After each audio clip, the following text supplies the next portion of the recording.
154 quilômetros de lentidão em toda a capital, muito acima da média para esse horário. Verdadeiro caos. Tudo parado na marginal do Rio Tietê. Os rios não suportaram o volume de água. O córrego transbordou, alagou a avenida e, como a gente vê nas imagens, a água ainda não baixou totalmente. Verdadeiro caos. Já foram registrados mais de 50 pontos de alagamento.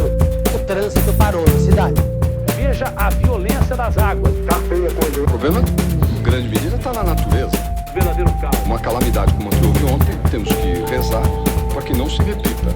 Afinal de contas, será que faltou obra no Rio Tietê ou realmente choveu demais?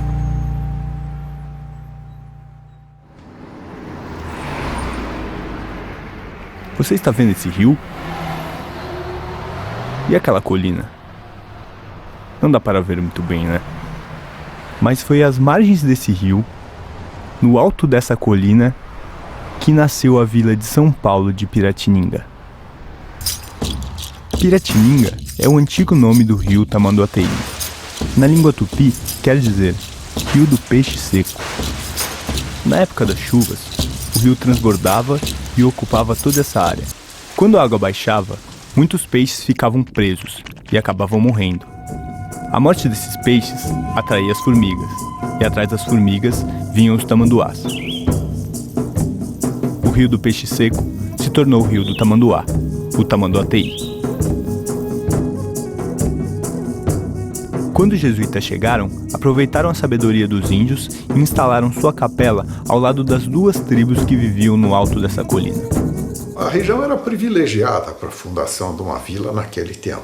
E o local, os índios já tinham escolhido há muito tempo, não eram os portugueses que escolhiam. E eles escolheram sabiamente um ponto plano entre o rio Tamanduateí e o rio Anhangabaú, que era um ribeirão. Portanto, eles tinham, num lado, um local fácil de um rio menor, local que tinha mata nesse tempo para pegar água limpa para consumo. E do outro lado, o rio Tamanduateí, que era maior, pelo qual eles chegavam ao Tietê e podiam circular em toda a região por via fluvial.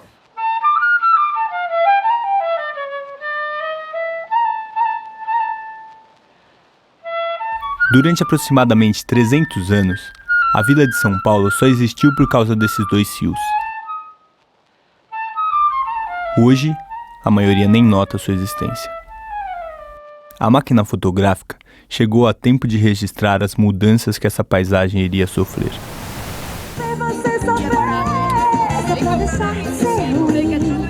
Eu vou fazer você chorar, se humilhar, ficar correndo atrás de mim. Sabe aquele canal que passa ao lado do mercado municipal? Esse aí é o rio Tamanduateí. Um dia, ele já beirou a rua 25 de março. E nas suas margens havia um porto. Naquele tempo, essa já era uma área de intenso comércio popular. Ali se encontrava o Mercado dos Caipiras, local onde pescadores e produtores rurais comercializavam seus produtos. A expansão do café pelo interior do estado atraiu investimentos para São Paulo.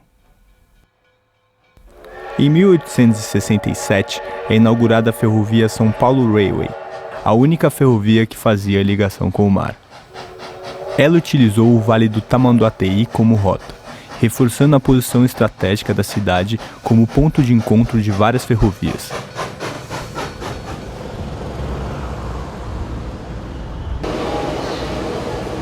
Esses trilhos marcaram a entrada do Brasil na modernidade. A velocidade da máquina transformou a vida na cidade e alterou de forma marcante sua relação com os rios. Os peixes, que antes eram tirados dos rios, agora vinham diretamente do mar, trazidos em vagões.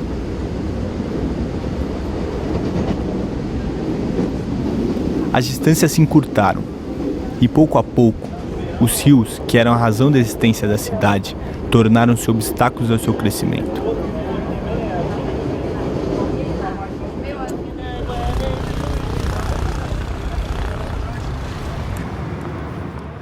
A construção do viaduto do Chá, sobre o Vale do Anhangabaú, foi o primeiro marco de superação às barreiras que os rios impunham à expansão da cidade. Todo feito em metal, importado da Alemanha, ele ligou o Centro Velho aos novos loteamentos que surgiam a oeste da cidade. Esses bairros, destinados à elite cafeeira que vinha do interior para a capital usufruir das comodidades da vida moderna, contariam com uma infraestrutura que mudaria ainda mais a relação da cidade com seus rios: a água encanada. Para garantir o sucesso de seus empreendimentos, os loteadores fundaram em 1878 o primeiro sistema de abastecimento de água de São Paulo, a Companhia de Águas e Esgotos Cantareira.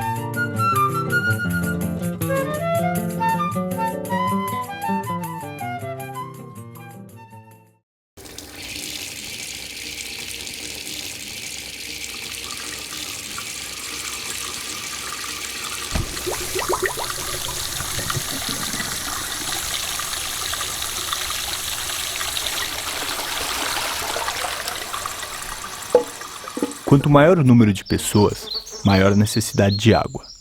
Quanto maior o consumo de água, maior o esgoto gerado.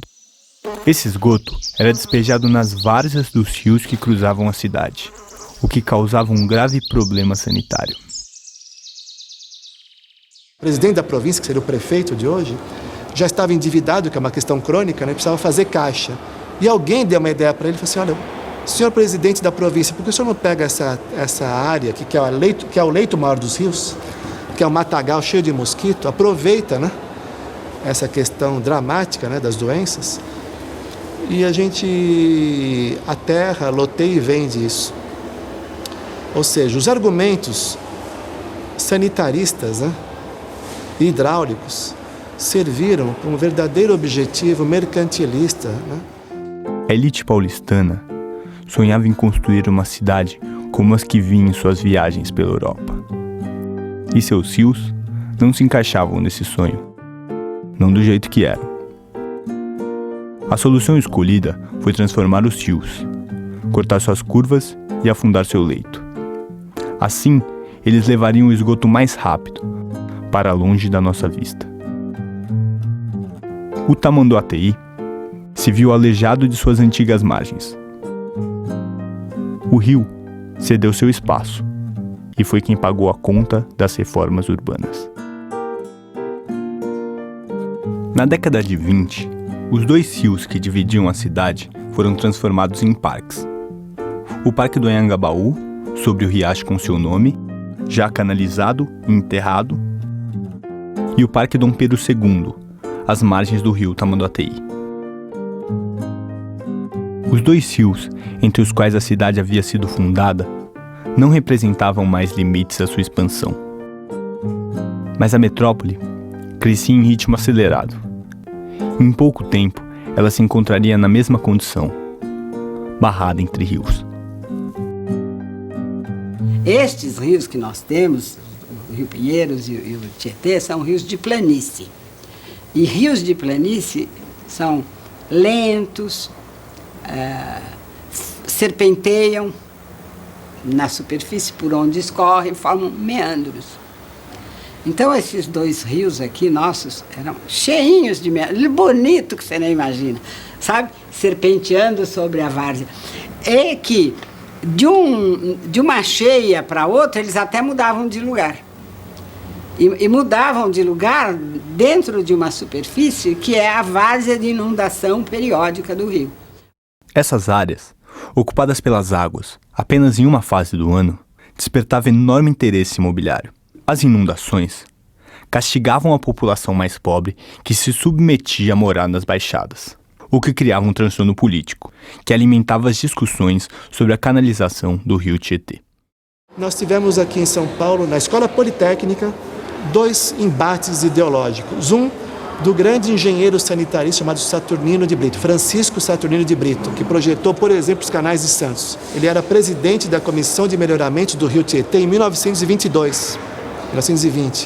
E como presidente da Comissão de Melhoramento do Rio Tietê, ele propunha o seguinte: o resgate, que ainda dava tempo, da orla fluvial urbana do primordial logradouro público da futura metrópole. Ele dizia o seguinte, que nós devíamos garantir a integridade do leito maior, ou da várzea do rio Tietê, que tinha uma largura média de 1 quilômetro a 500 metros. E, na verdade, para o Saturnino de Brito, toda a confluência de rio, aqui na metrópole de São Paulo, teria que ser formado um lago, como o Lago do Ibirapuera. Esse lago seria, na verdade, o coração, o núcleo aquático da formação de um cinturão de parque, né, com bosques e assim por diante. Então, essa era a visão sofisticadíssima do engenheiro Francisco Saturnino de Brito, que tinha como seu colega de trabalho, né, um antagônico, também chamado Francisco Prestes Maia. O Prestes Maia fez o livro dele, o famoso livro, que é o embate ao Parque do Saturnino de Brito. Ele fez uma proposta que era o plano de avenidas para a cidade de São Paulo. Francisco Prestes Maia, junto com Olhô Sintra, eram técnicos que falavam o que os empreendedores queriam ouvir, que era realmente justificar o tal desenvolvimento da cidade de São Paulo através de um plano de avenidas radial concêntrico. Moscou tem um sistema radial concêntrico, Lyon tem um sistema radial concêntrico, Viena também tem a famosa Ringstrasse, Paris também tem. Só que o Prestes Maia, de modo maroto, sonegou a informação que antes de fazer o sistema radial concêntrico de avenidas, Viena já tinha o anel ferroviário. E antes do anel ferroviário, que é a mãe da ferrovia, a hidrovia, Viena já tinha o anel hidroviário o Novo Danúbio. Paris também tinha o anel hidroviário formado pelo Sena, Saint-Denis e Saint-Martin. Moscou também tinha o anel hidroviário para depois fazer o anel ferroviário. Ele sonegou, como se estivesse queimando etapa. Eu vou queimar a etapa, eu não vou passar pela hidrovia nem para a ferrovia. Vou fazer uma única modalidade para o cara não ter alternativa, para realmente vender os carros. Senão eu vou dividir, né? Não vou vender carro, vai vender trem, vou vender barco, né?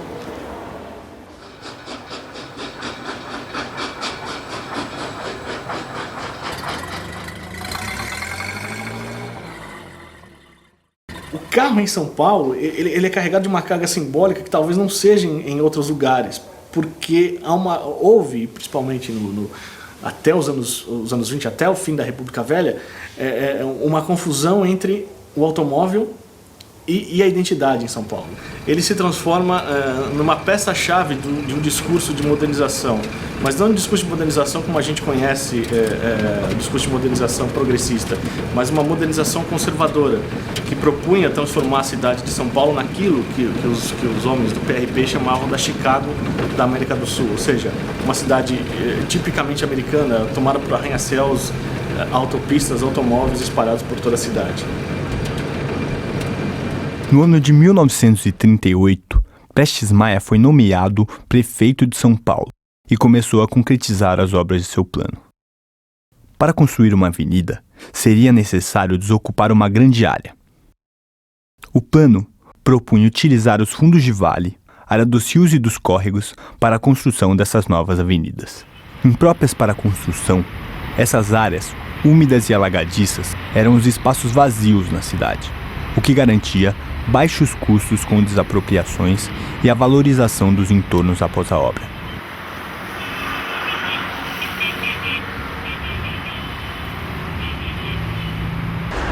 As principais avenidas de São Paulo, como as marginais Pinheiros e Tietê, a Avenida do Estado, a 9 de Julho e a 23 de Maio, estavam propostas no plano de avenidas, plano que estruturou o modo de expansão da cidade. Prestes Maia ficou no poder até 1945. Neste período, ele finalizou a retificação do Tietê, construiu a Avenida 9 de Julho e realizou uma série de outras obras viárias com o intuito de abrir espaço para esse que prometia modernizar o país, o automóvel.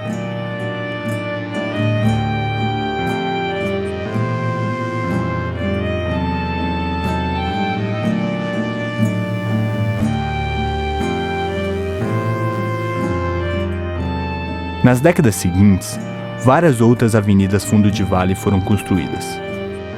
A cidade crescia, e a cada nova baixada, seu córrego era canalizado e transformado em avenida. O plano de avenidas inaugurou uma prática que se estabeleceu como modelo na estruturação da cidade. onde o espaço das águas se transformou no espaço dos carros.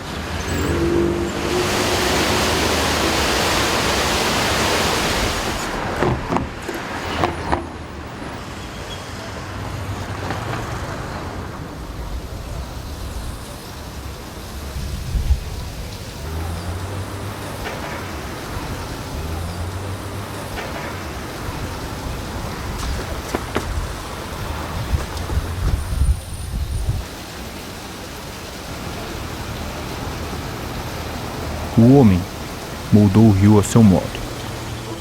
Colocou-o dentro de um cano e escondeu debaixo da terra, para não se ver na sujeira.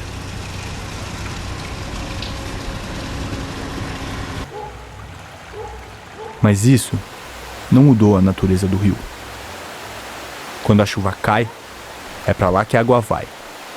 E se não tiver espaço, ela toma o que for necessário.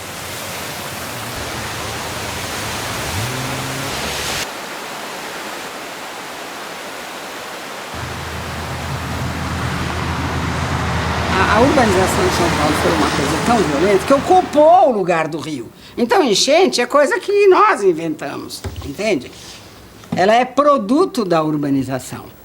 O Tamanduateí, você vê, é um rio que nós chegamos nós utilizamos ali a seção hidráulica a mais confinada e a possível de se manter vazão, né? Quer dizer, é uma seção de concreto e uma parede vertical, né? Quer dizer, não tem mais como aumentar o rio ali. Nos anos 70, quando foi feito esse canal, a seção ali do Parque Dom Pedro II era considerada assim, olha, aqui para inundar, nós vamos precisar de uma vazão que ocorre, em média, uma vez a cada 500 anos. Hoje, essa vazão que era de 500 anos, certamente deve ter caído para 5. Já houve aí, recentemente, extravasamentos novamente no Parque Dom Pedro II.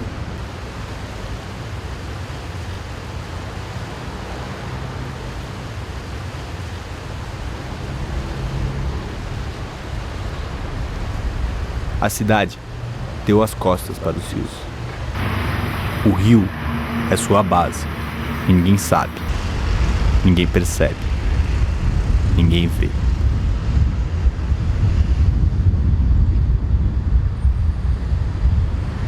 A espinha dorsal dessa arquitetura da cidade são os rios urbanos. Quer dizer, se a gente realmente quer resolver o problema do rio, nós temos que resolver o problema do deslocamento.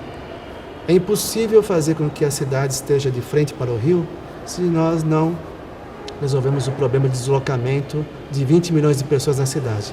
Hoje, do jeito que está, se você deixar a administração pública da questão crônica que ela está, de dívidas e refém dos empreiteiros e desse urbanismo rodoviarista, nós vamos cada vez mais pela lógica, que é a lógica mais ultrapassada que pode existir, abrir mais estradas, mais avenidas.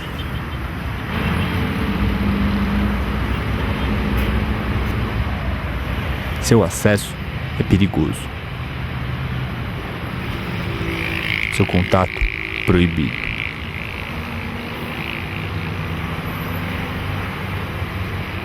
Mais uma barreira. Mais uma ação que reafirma a única vocação que demos aos nossos rios.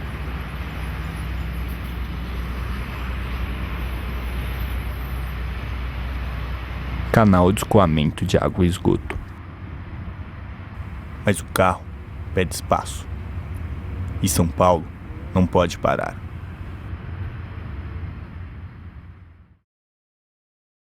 Você está vendo essas colinas? Essas ainda dão para ver, né? Mas provavelmente, em pouco tempo, essa paisagem será profundamente alterada. Aqui, no Parque Santa Luzia, em Mauá, nasce o rio Tamanduateí. Esse mesmo. E é também por onde passará o trecho leste do Rodoanel.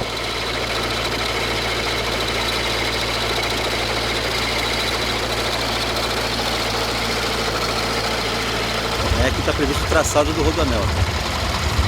Segundo eles, não passa na nascente. A nascente está um pouquinho mais abaixo, né?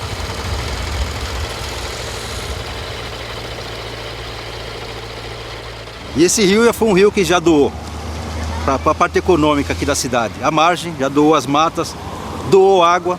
Hoje ele é um rio que está morto, né? Um rio que no consciente coletivo ele nem existe na realidade. As pessoas a poucos metros daqui não sabem que a nascente está aqui, em Mauá.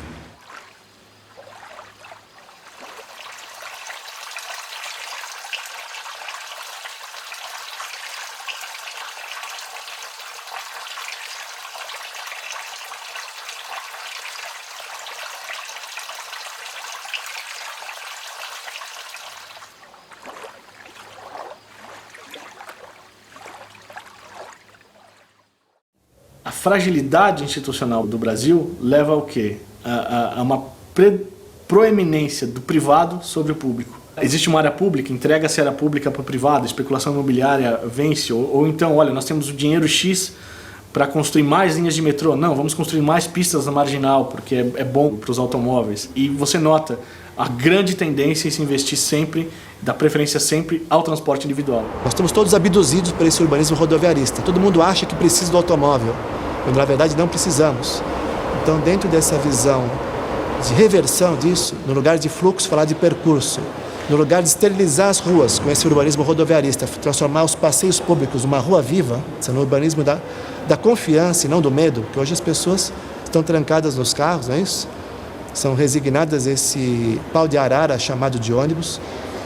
Felizmente, de todas as obras de arte da humanidade, a cidade é a principal obra de arte. E, felizmente, é uma obra de arte aberta e inconclusa. Então, a difícil arte de construção do espaço público, que é coletivo, né, passa por esse reconhecimento, por essa crítica, e nós nos reinventarmos cotidianamente. Esse rio fomos nós que poluímos, abduzidos, resignados, submetidos a esse olhar do colonizador. Cabe a nós conceber o espaço em que queremos viver. O que vamos valorizar?